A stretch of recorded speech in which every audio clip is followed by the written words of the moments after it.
For as long as TV and radio have been around, sport has always been there as a main attraction. Back then and even now, all the main broadcasters trip up one another to get the big sporting broadcast rights, like Premier League football, Formula 1, golf, horse racing, rugby and even cricket. And then behind that you've got the less mainstream sports like snooker, darts and bowls. They have their audiences, but they don't get the recognition the really big sports do, so usually broadcasters either don't pay the big bucks for them or just simply not interested. And as for pub sports and games, you must be joking. But back in the 1970s, there was one TV show that gave all these games and more the recognition they deserved. It was created by a darts commentator and presented by a cricketing legend.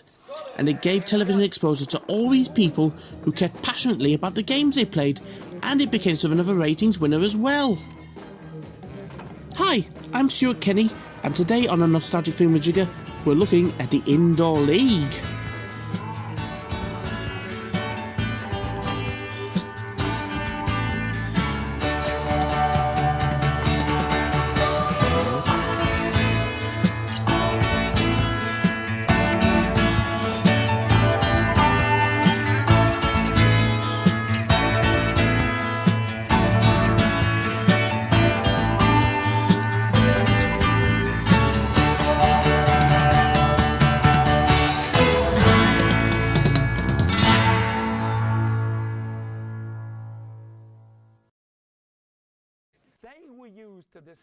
The Indoor League was created by darts commentator Sid Waddell, whose one-liners and brash delivery made him something of a legend.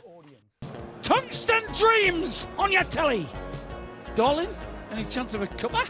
That's what Brissy said. Brissy did a ricket, turned his back on the Queen when he got the biggin, you know.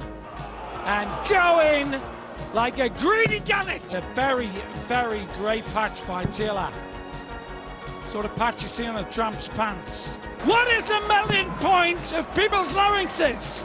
Because I'm getting near. This is real.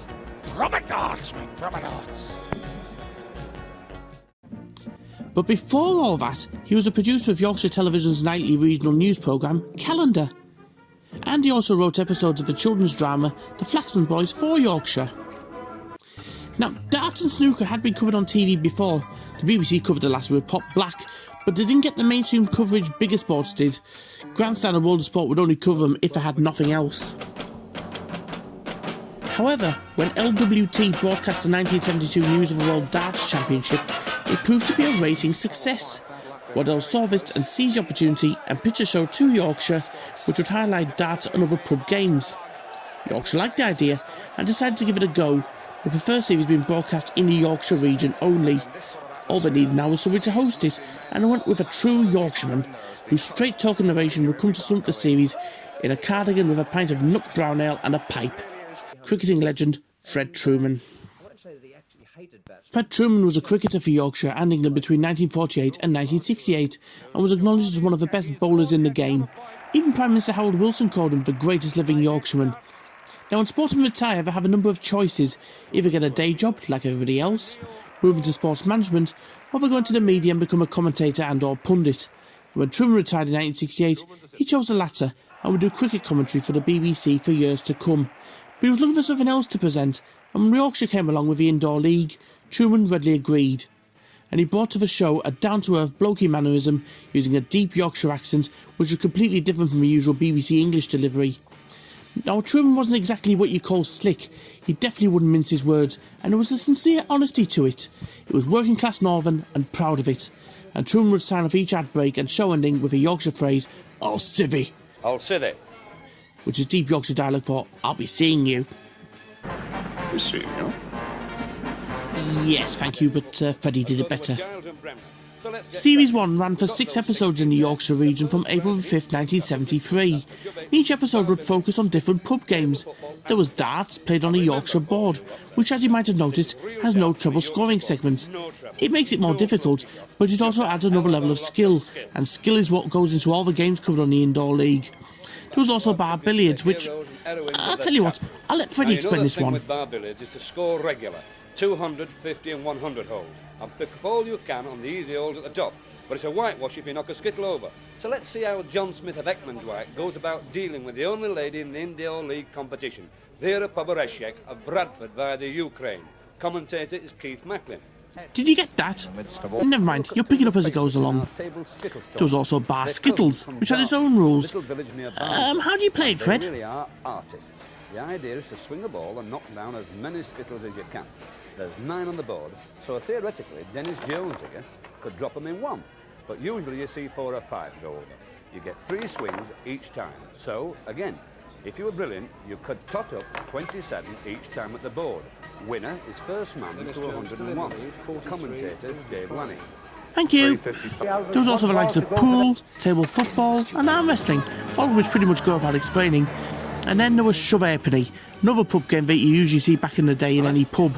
As for how to play it, I'll let Freddie explain again. Bar billiards players here on the Indoor League.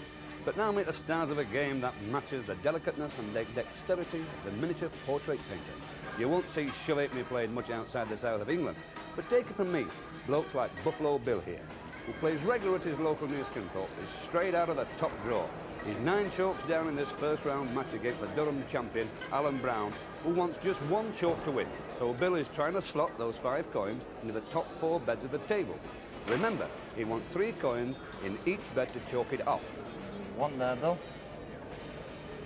Sorry. Did you get that? Good. The Indoor League gave coverage to people like Buffalo Bill here. You certainly wouldn't get him on the likes of Grandstand or World of Sport. Which is a shame, as people like Buffalo Bill care passionately about the games they play, as any football player would about their games. The first series was a ratings hit in the Yorkshire region, so much so that the second series was ordered, and this one would be widely networked across ITV.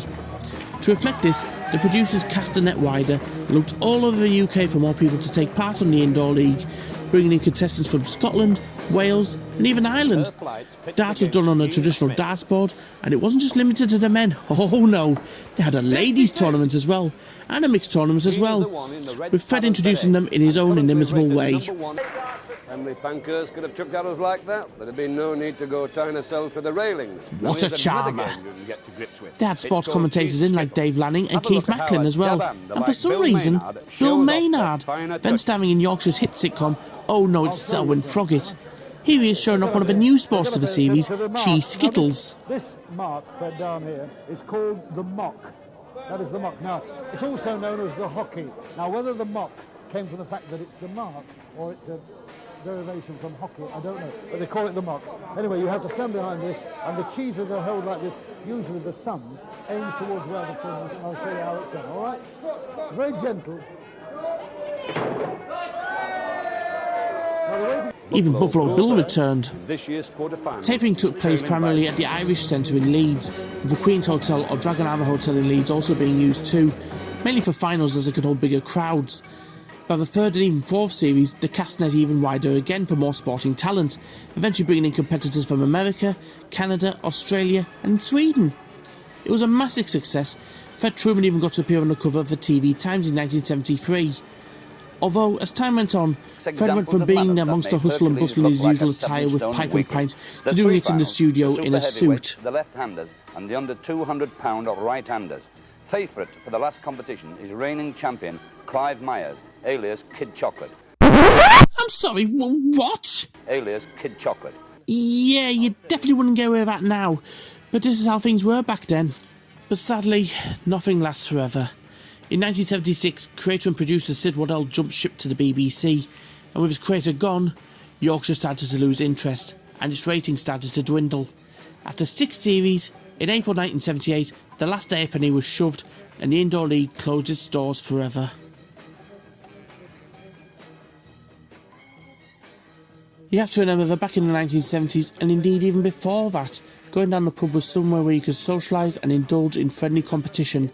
These were games that involved true skill, and practice meant perfect. Pub games were taken dead seriously, and it's something you just don't see anymore. Going to any mainstream pub now, Wetherspoons, you'd be lucky if there's anything as much as a pool table, and anyone who plays it now seldom shows the skill that people back then did.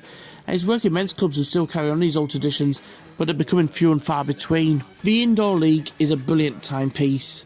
I really like it, and while it's very easy to laugh at the un-PC earthiness and working class attitudes and even the fashions of the 1970s and the odd cartoon murals that adorn the main set and tatty dartboards, even the production values behind the scenes are low.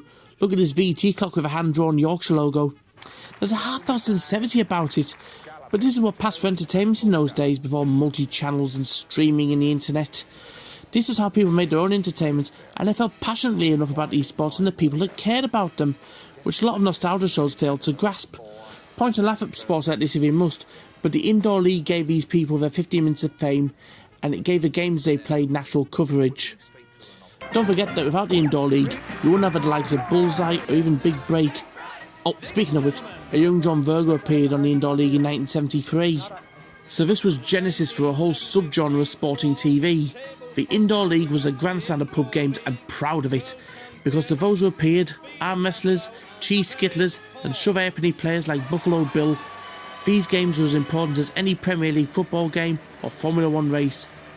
Even both of my granddads watched this. It was a very popular show, bringing games like this to the masses. The Indoor League is a show that could only have come from the 1970s, and it captures that time period perfectly, like lightning in a bottle.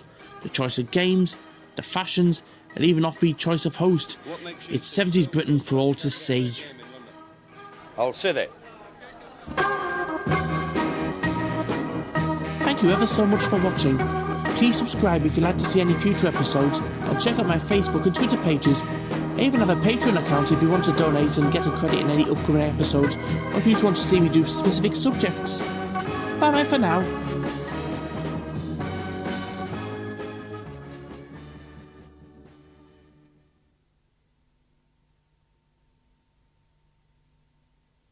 Hull City.